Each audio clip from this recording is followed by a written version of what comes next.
Uralungal society sub contract കൊടുക്കുന്നത് പോലെ Rahul മാങ്കൂട്ടത്തിൻ്റെ case Kerala പോലീസും ഒരു ചെറിയ സംഘത്തിന് അന്വേഷണങ്ങൾ സബ് കോൺട്രാക്റ്റ് കൊടുക്കുന്നുണ്ടോ?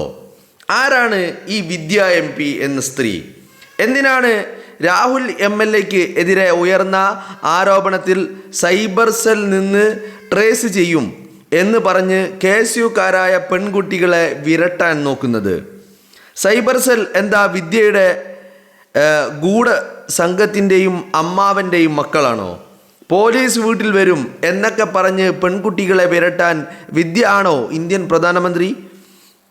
പ്രധാനമന്ത്രി പേടിപ്പിച്ചാൽ പേടിക്കില്ല. പിന്നെയാണ് വിദ്യയും വിദ്യയുടെ വാട്സപ്പ് ഫ്രണ്ട്സും വിളിച്ചാൽ വടി വെട്ടാൻ പോയപ്പോഴേ ഇങ്ങനെ പേടിക്കാതെ എന്ന് പറഞ്ഞുകൊണ്ട് വിദ്യയുടെ ചിത്രം കൂടി പങ്കുവച്ചിട്ടുണ്ട്. ആര്? ഫെനി നൈനാൻ. എന്താ കേസ്? രാഹുൽ മാങ്കൂട്ടത്തിനെതിരെ പരാതി വന്നു, ആരോപണം വന്നു, കേസുണ്ടായി, രജിസ്റ്റർ ചെയ്തു, FIR ഇട്ടു, രാഹുലിനെ അറസ്റ്റ് ചെയ്തു, കസ്റ്റഡിയിൽ വെച്ചു, ചോദ്യം ചെയ്തു, കോടതി ജാമ്യം നൽകി, രാഹുൽ പുറത്തിറങ്ങി. രാഹുൽ ഈ അറസ്റ്റിന് ശേഷം തനിക്കെതിരെ ഉയർന്നു വന്നിരിക്കുന്ന ആരോപണങ്ങളിൽ രാഹുലിന് മറുപടി പറയേണ്ടി വന്നിട്ടില്ല. കാരണം ഈ പരാതികളിലും ഈ ആരോപണങ്ങളിലും കോടതി തന്നെ വേണ്ട രീതിയിൽ അത് ക്ലിയർ ചെയ്യുന്നുണ്ട് എന്നുള്ളതാണ് നമുക്ക് മനസ്സിലാക്കാൻ സാധിക്കുന്നത്. ഓക്കെ, അവിടെയാണ് ചില അന്തംഗമ്യ അടിമകൾ. കാരണം രാഹുൽ മാങ്കൂട്ടം കേസിൽ ഇപ്പം നിങ്ങൾക്കറിയാലോ, ഇപ്പോൾ ഒന്നാമത്തെ പരാതിക്കാരി രാഹുൽ മാങ്കൂട്ടത്തിന് ജാമ്യം നൽകരുത് എന്ന് പറഞ്ഞ് ഹൈക്കോടതിയിൽ സത്യവാങ്മൂലം നൽകുന്നു. ഹൈക്കോടതി ജാമ്യം നൽകി എന്ന് മാത്രമല്ല, ഈ ജാമ്യാപേക്ഷ പരിഗണിക്കുന്ന വേളയിൽ തന്നെ ഈ കേസിൻ്റെ ആഴങ്ങളിലേക്ക് കോടതി ചെല്ലുകയും ഇവിടെ ബലാത്സംഗം എവിടെ, പീഡനം എവിടെ, അതുപോലെ പരാതിയിൽ പറയുന്ന നിർബന്ധിച്ചുള്ള ഫോഴ്സ്ഫുൾ അബോർഷൻ അത് എവിടെ എന്നൊക്കെയുള്ള ചോദ്യങ്ങൾ ചോദിക്കുകയും ചെയ്തു. കാരണം കോടതി ഇതൊക്കെ ചോദിക്കാൻ കാരണം അബോർഷനുള്ള മരുന്ന് ആവശ്യപ്പെട്ടത് യുവതിയാണ്. അത് എത്തിച്ചു കൊടുക്കേണ്ട സ്ഥലം പറഞ്ഞു കൊടുത്തത്, അഡ്രസ്സ് പറഞ്ഞു കൊടുത്തത്, ലൊക്കേഷൻ പറഞ്ഞു കൊടുത്തത് ഒക്കെ ഈ യുവതിയാണ്. അപ്പോൾ അവിടെ ഈ നിർബന്ധിച്ചു ഗർഭഛിദ്രം നടത്തി എന്നുള്ള വാദം എങ്ങനെ നിലനിൽക്കും എന്നുള്ളതൊക്കെ കോടതി ചോദിക്കണ്ടേ. ഞാൻ കേസിൻ്റെ വിശദാംശങ്ങളിലേക്ക് പോകുന്നില്ല. അത് കഴിഞ്ഞിട്ട് ഇവിടെ ബലാത്സംഗം കാണാൻ കഴിയുന്നില്ലല്ലോ, പീഡിപ്പിക്കപ്പെട്ടു എന്ന് പറഞ്ഞതിന് ശേഷവും സ്വമേധയാ നിങ്ങൾ രാഹുലിനെ എത്ര തവണയാണ് സന്ദർശിച്ചത്, പാലക്കാട് ചെന്ന് രാഹുലിനെ സന്ദർശിച്ചില്ലേ എന്ന വിധത്തിലുള്ള പല ചോദ്യങ്ങളും കോടതി ചോദിക്കുകയും ചെയ്തു, അല്ലേ? അങ്ങനെ ഹൈക്കോടതിയിൽ നിന്ന് വലിയ ഒരു ഊക്ക് വാങ്ങിയ യുവതി നേരെ പോയത് സുപ്രീം കോടതിയിലേക്കാണ്. യുവതി പോയതല്ല. അതാണ് ഞാൻ പറഞ്ഞു വരുന്നത്. എന്ന് പറഞ്ഞാൽ ഇപ്പോൾ ഹൈക്കോടതിയിൽ രാഹുൽ ജാമ്യാപേക്ഷയുമായി പോയപ്പോൾ അവിടെ കക്ഷി ചേർക്കണമെന്ന് പറഞ്ഞ് യുവതി എത്തുന്നു. ജാമ്യം നൽകിയപ്പോൾ സുപ്രീം കോടതിയിൽ പോയിട്ട് രാഹുലിൻ്റെ ജാമ്യം റദ്ദാക്കണമെന്ന് പറയുന്നു. ഇപ്പം ഇതൊക്കെ പറഞ്ഞത് ഒരു വലിയ സംഘം ഇതിന് പിന്നിൽ പ്രവർത്തിക്കുന്നുണ്ട് എന്നുള്ളതാണ്. ഇപ്പോൾ അതേ സംഘം കോടതികളിൽ നിന്ന് തിരിച്ചടികൾ വന്നുകൊണ്ടിരിക്കുമ്പോൾ രാഹുൽ മാങ്കൂട്ടം വിഷയവുമായി ബന്ധപ്പെട്ട് ആരും മിണ്ടരുത്, അതാണ് ലക്ഷ്യം. അപ്പോൾ ഈ പറയുന്ന പിണറായി വിജയൻ്റെ ബിനാമിയായിട്ടുള്ള ഊരാളുങ്കലിന് പിണറായി വിജയൻ എല്ലാ കോൺട്രാക്റ്റുകളും നൽകുന്നത് പോലെ രാഹുൽ മാങ്കൂട്ടം കേസിൽ ഒരു സബ് കോൺട്രാക്റ്റ് ഈ പറയുന്ന അന്തംഗമ്യ അടിമകൾ ഏറ്റെടുത്തിരിക്കുകയാണ്. ഇവരുടെ തൊഴിലെന്താ? ഇപ്പം രാഹുൽ മാങ്കൂട്ടത്തിന് വേണ്ടി ആരെങ്കിലും സംസാരിക്കുകയോ പിന്തുണക്കുകയോ ചെയ്തു കഴിഞ്ഞാൽ അത്തരം ആളുകളെ വിളിച്ചിട്ട് ഭീഷണിപ്പെടുത്തുക, അവരെ ഭയപ്പെടുത്തുക. പോലീസ് വരുന്നാ പറയുന്നത്. പോലീസ് വന്നോട്ടെ, നമുക്കെന്താ പ്രശ്നം? പോലീസ് എന്താ എൻ്റെ തന്തയാണോ പോലീസ്? അല്ലല്ലോ, പോലീസ് വരുമത്രേ. ആര് വരും? പോലീസ് വരുമെന്നാണ് പറയുന്നത്. പോലീസ് വന്നിട്ട് എന്താ, നീ എന്തിനാ രാഹുൽ മാങ്കൂട്ടത്തിനെ പിന്തുണച്ച് സംസാരിച്ചെന്ന് ചോദിക്കുമോ? അപ്പം ഞാൻ പറയും, നീ നിൻ്റെ വീട്ടിൽ പോയി ചോദിക്കടാന്ന്.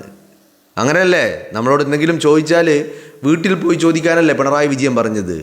അപ്പോൾ വീട്ടിൽ പോയി ചോദിക്കടാ എന്ന് നമ്മൾ പറയണം. ഇത് എന്താ സംഭവം എന്ന് വെച്ചാൽ ഫെനി നൈനാൻ പറഞ്ഞതുപോലെ മറ്റൊന്നുമല്ല, ഇത് വടി വെട്ടാൻ പോയപ്പോഴേക്കും ഇങ്ങനെ ഭയപ്പെട്ട് തുടങ്ങുകയാണ്. രാഹുൽ വടി വെട്ടാൻ പോയിട്ട് പോലുമില്ല. അയാൾ വടി വെട്ടണമെന്ന് തീരുമാനിക്കുന്നതേ ഉള്ളൂ, തീരുമാനിച്ചിട്ടുമില്ല. തിരിച്ചടിക്കാനുള്ള വടി വെട്ടണമെന്ന് അയാൾ തീരുമാനിക്കുന്നതേ ഉള്ളൂ. അതറിയാം, അങ്ങനെ ഒരു തീരുമാനത്തിലേക്ക് രാഹുൽ എത്തുന്നുണ്ട് എന്നറിയുമ്പോഴേക്കും പേടിപ്പിക്കുകയാണ്. ഇത് എന്തിനാണ് അറിയുമോ? ഈ രാഹുൽ മാങ്കൂട്ടം വിവാദത്തിൽ രാഹുലിനെതിരെ ആരോപണം ഉണ്ടാക്കിയതും രാഹുലിനെതിരെ പരാതി പറഞ്ഞതുമൊക്കെ രാഹുലിനുള്ള ഒരു ജനപ്രീതിയുണ്ട്, ഇന്നുമുണ്ട്. അത് തകർക്കാൻ വേണ്ടിയിട്ടാണ്. അതിനുള്ള വ്യക്തമായ കാരണങ്ങൾ എന്ന് പറയുന്നത്, നിങ്ങളൊന്ന് ആലോചിച്ച് നോക്കൂ.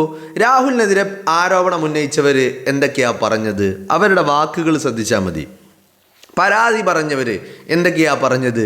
ഇനി ഈ പരാതിയും ഈ ആരോപണങ്ങളും ഏറ്റെടുത്ത കേരളത്തിലെ വേശ്യ മാധ്യമങ്ങൾ എന്തൊക്കെയാണ് പറഞ്ഞത്? രാഹുൽ ഒരു ക്രൂരനാണ്, അയാൾ ലൈംഗിക വൈകൃതമുള്ളവനാണ്, അങ്ങനെ അയാളെ ഒരു ക്രൂരതയുള്ള ഒരു ക്രിമിനലാക്കി മാറ്റുവാനുള്ള ശ്രമങ്ങളായിരുന്നു. അപ്പോൾ അതെന്തിനാ അങ്ങനെ ചെയ്യുന്നത്? അങ്ങനെ ചെയ്യുമ്പോൾ ജനങ്ങളുടെ മനസ്സിൽ അയാളോട് സ്നേഹത്തിന് പകരം അയാളോട് വെറുപ്പുണ്ടാകുമെന്നാണ് ഇവർ കരുതിയത്. പക്ഷേ പണിയെടുത്തിട്ട് റിസൾട്ടില്ല. ഇപ്പോൾ നമ്മൾ പറയാറില്ലേ, സിസേറിയൻ അല്ലെങ്കിൽ ഓപ്പറേഷൻ സക്സസ് പക്ഷേ പേഷ്യൻ്റ് ഡെഡ് എന്ന് പറഞ്ഞതുപോലെ ഓപ്പറേഷനൊക്കെ സക്സസ് ആയിരുന്നു, പക്ഷേ പേഷ്യൻ്റ് മരിച്ചുപോയി എന്ന് പറഞ്ഞാൽ റിസൾട്ടില്ല. രാഹുലിനുള്ള സ്വീകാര്യതയോ അയാൾക്കുള്ള സ്നേഹമോ അയാളുടെ ജനപിന്തുണയോ ഒരു തരത്തിലും ഈ ആരോപണങ്ങൾ കൊണ്ടോ വിവാദങ്ങൾ കൊണ്ടോ കേസുകൾ കൊണ്ടോ അതിനൊരു കോട്ടവും സംഭവിച്ചിട്ടില്ല എന്നുള്ളതാണ് ഇതിൻ്റെ യാഥാർത്ഥ്യം. അവിടെ ഈ ആളുകളെ, ഈ പിന്നിൽ പ്രവർത്തിച്ച ആളുകളെ വലിയ പ്രതിസന്ധിയിലാക്കുന്ന കാര്യം എന്ന് പറയുന്നത്, എസ്പെഷ്യലി സ്ത്രീ സമൂഹത്തിൽ നിന്നുള്ള ആളുകൾ, യുവതികൾ ഒക്കെ രാഹുലിന് പിന്തുണയുമായി വരുമ്പോൾ സ്വാഭാവികമായിട്ടും രാഹുലിനെ തരം താഴ്ത്താൻ, അധിക്ഷേപിക്കാൻ, രാഹുലിനെ ഒരു ക്രൂരനാക്കാൻ ഇവരെടുത്ത പണികളൊക്കെ വെറുതെ ആവുക. കാരണം സ്ത്രീകൾ തന്നെ രാഹുലിനെ പിന്തുണക്കുക എന്ന് പറയുന്നത് ഡബിൾ എഫക്റ്റാണ്. അത് ഡബിൾ സ്ട്രോങ് ആണ്. സാധാരണ പിന്തുണ കൊണ്ട് ഒരു വലിയ ചലനമുണ്ടാകും, പക്ഷേ അത് സ്ത്രീകൾ പിന്തുണക്കുമ്പോൾ അതിൻ്റെ എഫക്റ്റ് എന്ന് പറയുന്നത് ഡബിളാണ്. അതുകൊണ്ട് തന്നെയാണ് ഇത്തരം ആളുകൾ ഒരു സംഘം ഇപ്പോൾ ചേർന്നിട്ട്, ഇപ്പോൾ സോഷ്യൽ മീഡിയയിലൂടെയാണല്ലോ ഇത്തരം പ്രതികരണങ്ങൾ നിരന്തരമായി വന്നുകൊണ്ടിരിക്കുന്നത്. ആ സോഷ്യൽ മീഡിയയിൽ ഈ പിന്തുണക്കുന്ന ആളുകളുടെ പേഴ്സണൽ ഡീറ്റെയിൽസ് എടുക്കുക, എന്നിട്ട് അവരെ DM-ലോ അല്ലെങ്കിൽ വാട്സപ്പിലോ ഒക്കെ അവർക്ക് മെസ്സേജ് ചെയ്യുക. എന്നിട്ട് അവരോട് പറയാണ്, പോലീസ് വരും, വന്നോട്ടെ, മൂക്കിൽ വലിക്കോടോ. പ്രധാനമന്ത്രി നരേന്ദ്രമോദി പേടിപ്പിച്ചാൽ നമ്മൾ പേടിക്കൂല അല്ലേ? പിണറായി വിജയൻ പേടിപ്പിച്ചാൽ പേടിക്കോ? പിന്നെയല്ലേ പോലീസ്. അപ്പോൾ പറഞ്ഞു വരുന്നത്, ഇത്തരക്കാർ നിരന്തരമായിട്ട് ഇപ്പോൾ പോലീസിൽ നിന്നൊരു സബ് കോൺട്രാക്റ്റ് എടുത്തതുപോലെ ഇറങ്ങി തിരിച്ചിട്ടുണ്ട്. ഇവരുടെ ലക്ഷ്യങ്ങളെന്ന് പറയുന്നത് വളരെ കൃത്യമായിട്ട് രാഹുലിനെ പിന്തുണച്ച് സമൂഹ മാധ്യമങ്ങളിലൂടെ പുറത്തേക്ക് വരുന്ന ആ ഒരു ശബ്ദങ്ങൾ, ആ ഒരു പിന്തുണ, അത് നിർത്തലാക്കണം. രാഹുൽ മാങ്കൂട്ടം ഒരിക്കലും ചർച്ച ചെയ്യപ്പെടരുത്. അയാളെ എന്നിട്ട് മെല്ലെ അങ്ങനെ മാറ്റി പതുക്കെ മാറ്റി നിർത്തണം എന്നുള്ളതാണ് ഇവരാഗ്രഹിക്കുന്നതും അതിനുവേണ്ടിയാണ് പ്രവർത്തിച്ചു കൊണ്ടിരിക്കുന്നതും. അല്ലെങ്കിൽ തീയിൽ കുരുത്തവനോട് വെയിലത്ത് പാടില്ല എന്നാണല്ലോ. അത്തരം തീയിൽ കുരുത്തവനോട് പോലീസ് വരും, ട്രേസ് ചെയ്യും എന്നൊക്കെ പറഞ്ഞ എന്ത് ഊമ്പാനാണോ എന്ന് നമ്മൾ തിരിച്ചു ചോദിക്കും അല്ലേ? നിങ്ങളൊന്ന് ആലോചിച്ച് നോക്ക്. അപ്പം ഞാൻ ഇത് പറഞ്ഞു വരുന്നത്, ഫെനി നൈനാൻ്റെ ഈ ഫേസ്ബുക്ക് കുറിപ്പ് വന്നപ്പോൾ എനിക്ക് അതിൽ വളരെ ചില രീതിയിൽ എനിക്കും അത്തരം എൻ്റെ പേഴ്സണലിലൊന്നല്ല,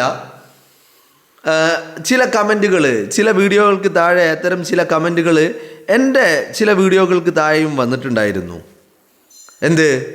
നീ ഒരുപാട് നാവിട്ടിളച്ചാൽ പോലീസ് വരും നിന്നെ അന്വേഷിച്ച് എന്നാണ് പറയുന്നത്. അപ്പം ഞാനതന്ന് എനിക്ക് അത് വലിയ ഒരു ഗുരുതരമായിട്ടൊന്നും തോന്നിയില്ല. ഞാൻ ഈ അന്തംകമ്മി തീട്ടെന്നക്കുന്ന അടിമകളുടെ അവരുടെ ഒരു ആത്മസംതൃപ്തിക്ക് വേണ്ടി അവർ പറയുന്നതാണെന്ന് ഞാനത് തള്ളി. അപ്പോൾ ഇപ്പോൾ ഫെനി നൈനാൻ ഇത്തരത്തിലൊരു ഫേസ്ബുക്ക് കുറിപ്പ് പങ്കുവെക്കുമ്പോഴാണ് ഇത്തരം അനുഭവങ്ങൾ പലർക്കും ഉണ്ടാകുന്നുണ്ട്. പലർക്കും ഇത്തരത്തിൽ പോലീസ് വരും. പോലീസ് വന്നാൽ എന്താ, അവിടെ അടുത്ത മാസം VD സതീശൻ്റെ മന്ത്രിസഭ വരാൻ പോവുക, കേരളത്തിൽ സർക്കാർ വരാൻ പോവുക, പിന്നെന്ത് പോലീസ് നമുക്ക് അല്ലേ? അവിടെ ഒരു കാര്യം എന്താണെന്നറിയാമോ? ഇവിടെ പല കാര്യങ്ങളുണ്ട്. നമ്മൾ ചിലപ്പോൾ വൈകാര്യമായിട്ട് ചിന്തിക്കുന്ന ചില കാര്യങ്ങളുണ്ട്. ഇപ്പോൾ കോൺഗ്രസ് രാഹുൽ മാങ്കൂട്ടത്തിന് നിയമസഭാ തെരഞ്ഞെടുപ്പിൽ മത്സരിക്കാൻ സീറ്റ് നൽകിയില്ല. അപ്പോൾ എല്ലാവരും കരുതിയത് രാഹുലിനെ പടിയടച്ച് പിണ്ഡം വെച്ച് ഞങ്ങൾക്കിനി യാതൊരു ബന്ധവുമില്ല, ആ ബന്ധം അറുത്ത് മുറിച്ച് മാറ്റി എന്നൊക്കെയാണ്. അങ്ങനെയൊന്നുമല്ല.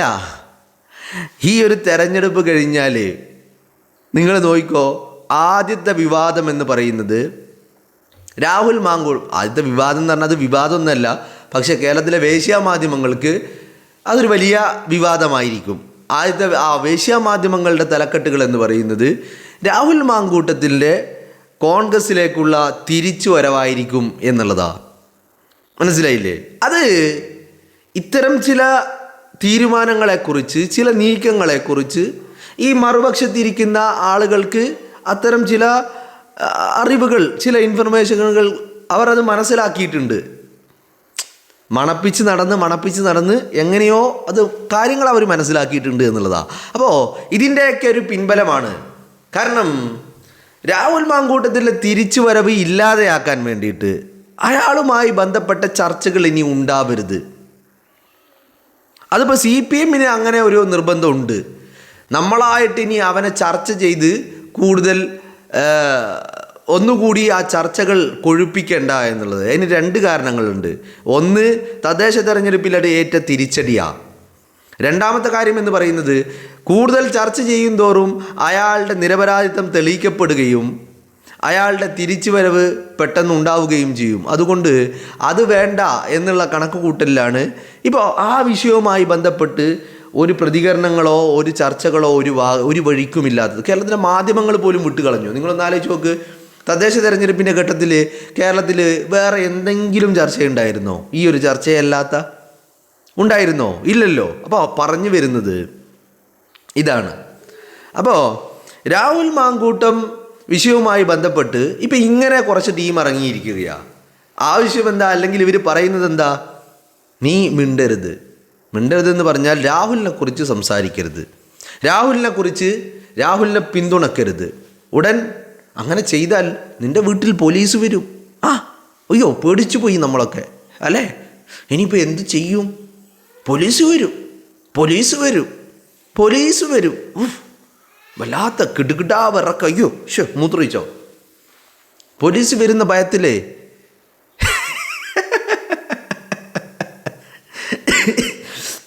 അങ്ങനെയും കുറേ അന്തംകമ്മികൾ അല്ലേ? ഇപ്പോൾ കഴിഞ്ഞ ദിവസം പരാതിക്കാരി സുപ്രീം കോടതിയിൽ പോയിട്ട് രാഹുലിനെ തൂക്കിക്കൊല്ലണം, ജാമ്യം റദ്ദ് ചെയ്യണം, എന്നിട്ട് പിടിച്ച് അകത്തിട്ടിട്ട് നാളെ തന്നെ തൂക്കിക്കൊല്ലണമെന്ന് പറഞ്ഞു. കോടതി പറഞ്ഞു വീട്ടിൽ പോയി പറഞ്ഞാൽ മതി. ആര് പറഞ്ഞതുപോലെ? പിണറായി വിജയൻ പറഞ്ഞതുപോലെ. അപ്പോൾ കോടതിയോട് ഒരാൾ ചോദിച്ചു അങ്ങനെയൊക്കെ പറയാൻ പാടുണ്ടോയെന്ന്. അപ്പോൾ കോടതി പറഞ്ഞു മുഖ്യമന്ത്രി അങ്ങനെയാണല്ലോ പറയുന്നത്. അപ്പോൾ കോടതിക്ക് എന്താ അങ്ങനെ പറയാൻ പാടില്ലേ? പാടുണ്ട്, വീട്ടിൽ പോയി ചോദിച്ചാൽ മതി എന്നാണ് പറഞ്ഞത്. അപ്പോൾ ഇന്നലെ എൻ്റെ വീട്ടിൽ LDFൻ്റെ സ്ഥാനാർത്ഥി പര്യടനം ഇന്നലെ നമ്മുടെ ഭാഗത്ത്.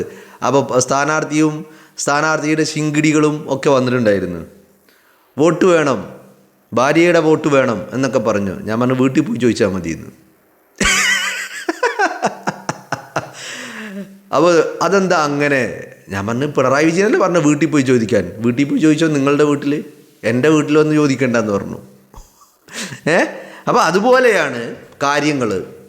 അപ്പോൾ എനിക്കിത്തരത്തിൽ നിന്നെ പോലീസ് വരും എന്ന് പറഞ്ഞപ്പോൾ ഞാൻ അത്ര വലിയ കാര്യമാക്കിയില്ല. നമുക്കെന്ത് പോലീസ് അല്ലേ? നമ്മൾ രാജ്യത്തിൻ്റെ നിയമങ്ങൾക്ക് എതിരായിട്ട് ഒന്നും ചെയ്യുന്നില്ലെങ്കിൽ നമുക്കൊരു പോലീസിനെയും ഭയപ്പെടേണ്ട കാര്യമില്ല. അപ്പോൾ പോലീസ് വരുന്ന പറഞ്ഞത്. ഇപ്പം ഞാൻ അത്ര വലിയ കാര്യം നമ്മളത് വിട്ട്. ഇപ്പം ഫെനി നൈനാൻ ഇത്തരത്തിലൊരു കുറിപ്പ് കൂടി പങ്കുവെക്കുമ്പോൾ ഇത് എന്നോട് മാത്രമല്ല, എന്നെപ്പോലെ രാഹുൽ മാങ്കൂട്ടത്തിന് വേണ്ടി സംസാരിക്കുന്ന 1000 ആളുകളോട് ഇവരിത് പറയുന്നുണ്ട്. പോലീസ് വരും അത്രേ. അങ്ങനെയാണെന്ന് പറയുന്നത്. പോലീസ് വരും, ശരി വരട്ടെ എന്ന് വിചാരിച്ചിട്ട് രാഹുലിന് വേണ്ടി സംസാരിക്കാതിരിക്കാൻ പറ്റുമോ? അങ്ങനെ പറഞ്ഞാൽ നമ്മൾ പറയും നീ നിൻ്റെ വീട്ടിൽ പോയി പറ. ഇനി അവിടെ ആരും ഇല്ലെങ്കിൽ AKG സെൻറ്ററിൽ പോയി പറ. ഇനി ഒന്നും അവിടെ ആളില്ലെങ്കിൽ പിണറായി വിജയനോട് പോയി പറ. വിജയനാണല്ലോ ഇവരുടെയൊക്കെ തന്ത. അപ്പോൾ തന്തയായ പിണറായി വിജയനോട് പോയി പറ എന്ന് നമ്മൾ പറയും.